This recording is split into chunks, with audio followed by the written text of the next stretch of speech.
Hi, my name is Robin Bearden, and this is my reflection for the preschool curriculum plan project. For this assignment, I created a month-long dinosaur-themed curriculum for 4 and 5-year-old preschoolers, incorporating the Seedles into it. In this video, I'll explain why I chose this theme, walk through my lessons, briefly demonstrate one activity, and talk about what skills children learn from this curriculum, and end with what I learned through the process. I chose dinosaurs because the topic naturally grabs young children's attention. This is one of my favorite themes every year when I teach in my classroom. Preschoolers are curious about big creatures, fossils, bones, and anything that feels like exploring or pretending. I wanted a theme that would keep them engaged for a full month and still allow me to hit on all developmental areas, including language, early math skills, science, motor skills, creativity, and social and emotional learning. Dinosaurs also fit well with hands-on play-based learning, which is a huge part of early childhood education. Another reason I chose this theme is because it allowed for a balance of dramatic play, science discovery, art, literacy, and movement. It's very easy to integrate Seedle's goals around curiosity, exploration, vocabulary, measurement, counting, classification, fine motor development, and social play. Also, my oldest son always loved dinosaurs, so when he was young, we had his whole room full of dinosaurs. We had every dinosaur in the house, and this also made it a guiding factor. I based all of my planning on early childhood theories, mainly Piaget, Vygotsky, and Gardner. Piaget's constructionist theory says children learn best through hands-on exploration.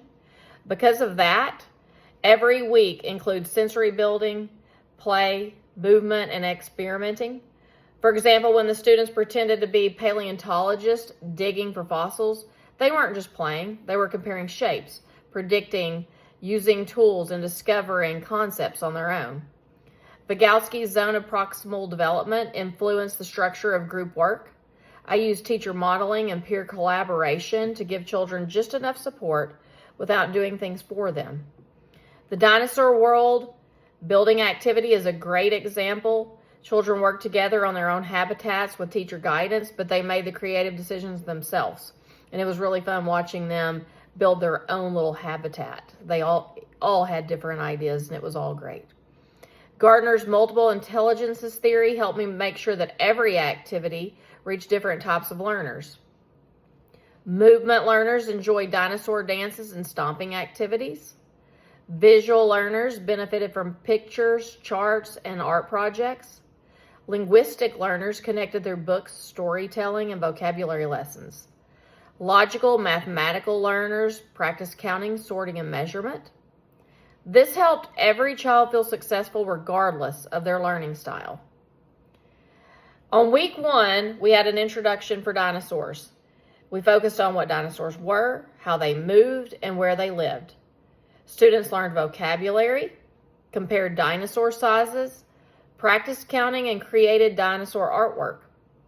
My choices here built foundational knowledge, so the rest of the months made sense. We just started with that, and then we built on that. Week 2, habitats. We moved into environments, the forest, the deserts, the swamps, and water. Students created their own dinosaur habitats using art materials and worked in groups to build dinosaur worlds.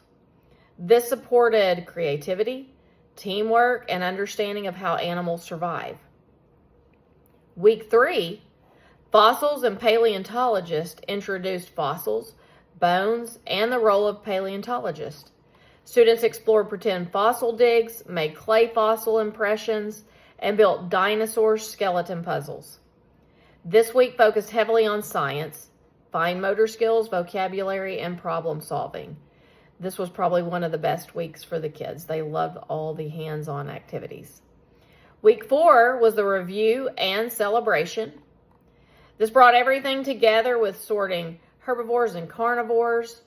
We had creative movement activities, a class-written dinosaur story. We had a science experiment with fizzing dinosaur eggs, and then a final dinosaur celebration party. This week was full of review, expression, and assessment in a fun and meaningful way. The kids had fun. It all came together very great, and the families had fun with us. Now I'm going to do an activity demonstration. For my demonstration, I'll show how the fossil Play-Doh impression activity works. First, I tell the children that fossils are impressions left behind in rocks. I give each child a small piece of Play-Doh or clay. You can use either. We've even used like salt dough before. We give them this. We have them kind of press it out flat. And every kid gets a different little small play dinosaur. And they do press it into the Play-Doh. And then they pull it out and they can see the impression in the Play-Doh. And I always ask the students what they notice. What shapes do you see, or what patterns do you see? And they get to make their own impressions, and they get excited about what they see when they pull the toy back out. This activity teaches children about real science concepts, but it also builds fine motor strength, vocabulary, and observation skills. It's very simple, hands-on, and it's developmentally appropriate. The month-long dinosaur unit also supported growth in every developmental area. Children learned new vocabulary like fossil, habitat, extinct, herbivore, carnivore, and paleontologist. They listened to stories, retold events, and created a class book together. We touched on math skills. They counted dinosaurs, compared sizes, sorted dinosaurs by type, and used measuring tape to explore height and length. They hit on science skills. Students explored environments, experimented with cause and effect during the fizzing egg activity, which they absolutely loved. They learned about fossils and practiced observation with magnifying glasses, which was a fun activity. They love to look through the magnifying glasses and see how everything looks so much bigger. Social emotional development.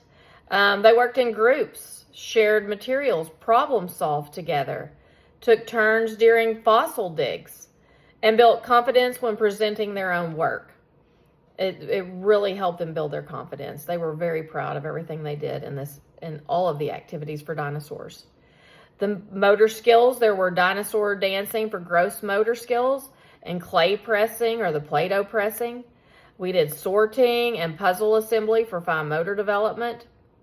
We incorporated creativity and art.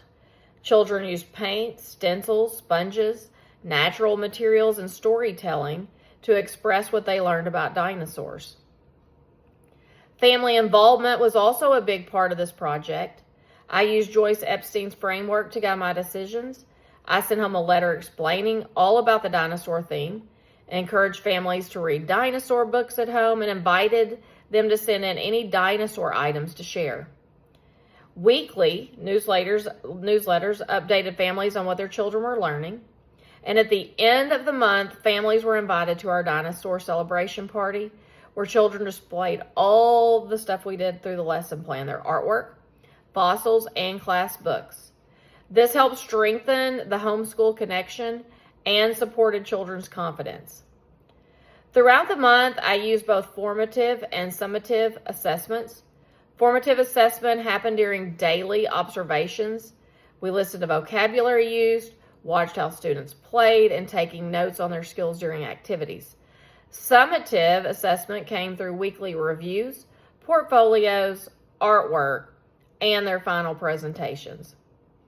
I also included modifications for children with special needs, such as picture cards, pre-cut materials, larger tools, and extra time. It's always great to have the visual cues too, to help students who may need the extra help. This ensured all children could participate meaningfully through everything. This project was fun and taught me how much planning goes into an effective preschool curriculum. I learned the importance of connecting every activity to developmental standards and theories rather than just planning things that look fun. I learned how valuable it is to make learning hands-on and meaningful, especially for young children of this age. They like play-based learning. They like to have fun, and they learn a lot when we teach them this way.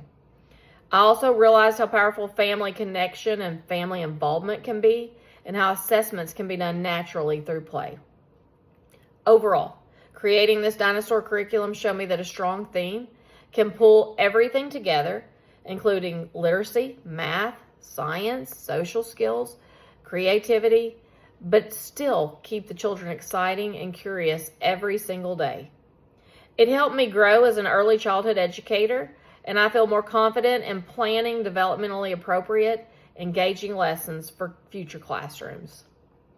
I was so grateful to do this, and I have enjoyed this class so much, and I appreciate everything you've taught us through this semester. Thank you.